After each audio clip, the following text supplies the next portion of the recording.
هاي، عاملين ايه؟ انا سما. فيديو النهارده عباره عن ازاي نقضي رمضان صح. وقبل ما ابدا الفيديو حابه اقول لكم كل سنه وانتم طيبين بمناسبه رمضان كريم علينا وعليكم. ويلا بينا نبدا. رقم واحد، ان احنا ننوي صيام شهر كامل، عشان لو احنا في يوم نسينا ان احنا ننوي الصيام نكون صيامنا متقبل، علشان احنا كده نوينا صيام الشهر كامل.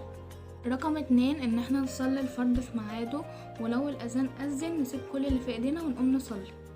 رقم تلاتة، ان احنا بعد كل صلاة نقرأ 50 آية منها القرآن عشان نختم القرآن خلال شهر رمضان.